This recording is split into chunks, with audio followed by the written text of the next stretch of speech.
It's so scary. Ooh, come closer. No, yeah. When I was a kid, Troll freaked me out because of that VHS box. Um, of the troll smiling with his little molestery lips, and he's like, come here, and I was like, no, I mean, that was just so disgusting. And yeah, when I think back on it, like Charles Band did have kind of an effect on my childhood, because I do remember as a kid being hyped to see Ghoulies based on the poster of like the ghoulie coming out of the toilet, and it said, they'll get you in the end, like they'll nibble your bum, and I was really excited to see that. And then I saw the movie, and I thought it sucked. I was like, "Oh, this is really terrible." Like, wow, some movies just aren't good, and Ghoulies is one of them. And later, when I saw Ghoulies 2, it was like, "Oh, that's more of what I wanted." When they did Ghoulies 2, I was like, oh, "Okay, that's more like it." Um, but the disappointment, it never stops hurting. But so yeah, like uh, that. So Charles Band, I have very clear memories of his like advertising, for his movies. And yeah, Troll is an Empire Pictures film, I believe, unless I'm just totally wrong on that. But and Empire Pictures had a kind of a cool. Italian look to things. I'm not sure where they filmed Troll, but it feels like it could have been filmed in Italy. There's a kind of Euro sleaziness to Empire that I really like, but also like a Euro visualization. Like it feels almost like a kind of once removed English as a second language quality or something to them, and I think they're really kind of beautiful films. For beautiful genre B movies. Um, there's also something just a little bit nauseating about a movie like Terror Vision or Crawl Space or Troll that I can't really quite explain. Uh, so anyway, when I saw Troll as a kid, I believe at a sleepover, it freaked me out. It did freak me out because it has like to be lofty body horror in it. Like it was maybe my first experience with body horror. I'm a big fan of body horror, but only Cronenberg derivative body horror. I don't like it. No.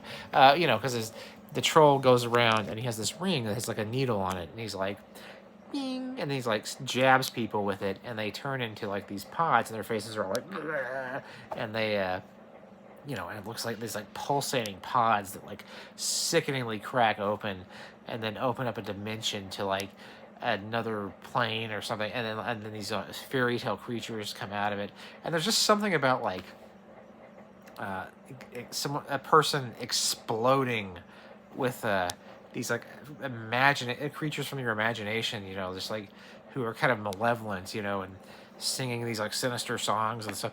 It was just very disturbing to me, and yeah. So I mean, it's basically a horror film for kids, and I think on that level it kind of works.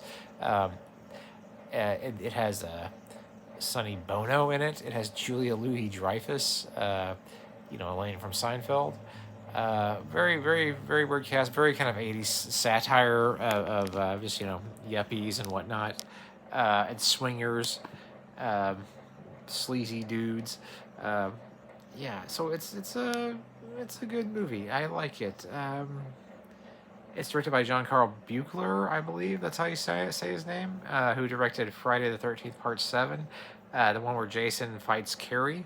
And that was another pivotal movie for me, because that was like the first like R-rated slasher I'd seen, and so that was a good like toe dip in the water of like baby's first slasher. And boy, when I saw it, I was like, oh, wow, this is great. I can't get enough of this. Yeah, I need more slashers in my life. And so I went on like a movie renting spree in like third or fourth grade. This is back when like they didn't care if you rented like slasher movies as a kid. And I was like, I gotta see more. I gotta see a Nightmare on Elm Street. I gotta see them all, and I did, and it was good times, man. Um, I I always thought like Empire should have made sequels to this, but I guess they lost the rights or something.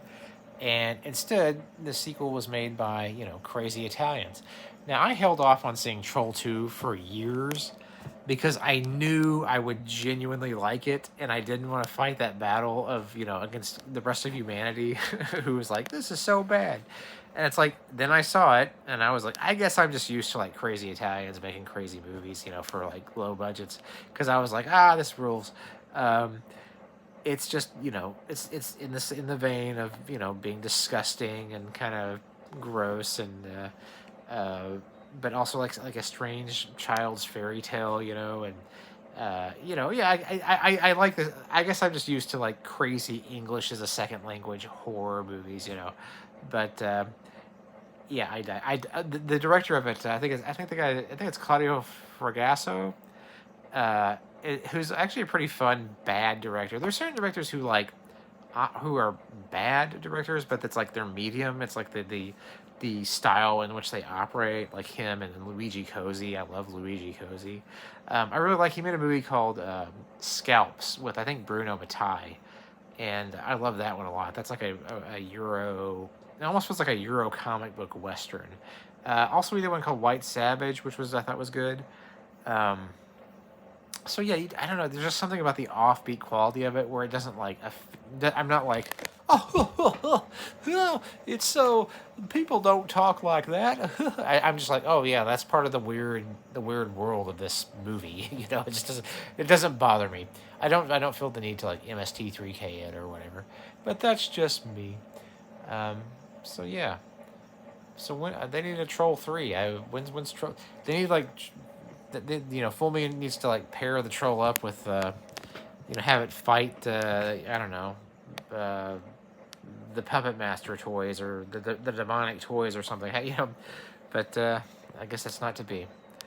Sad, sad.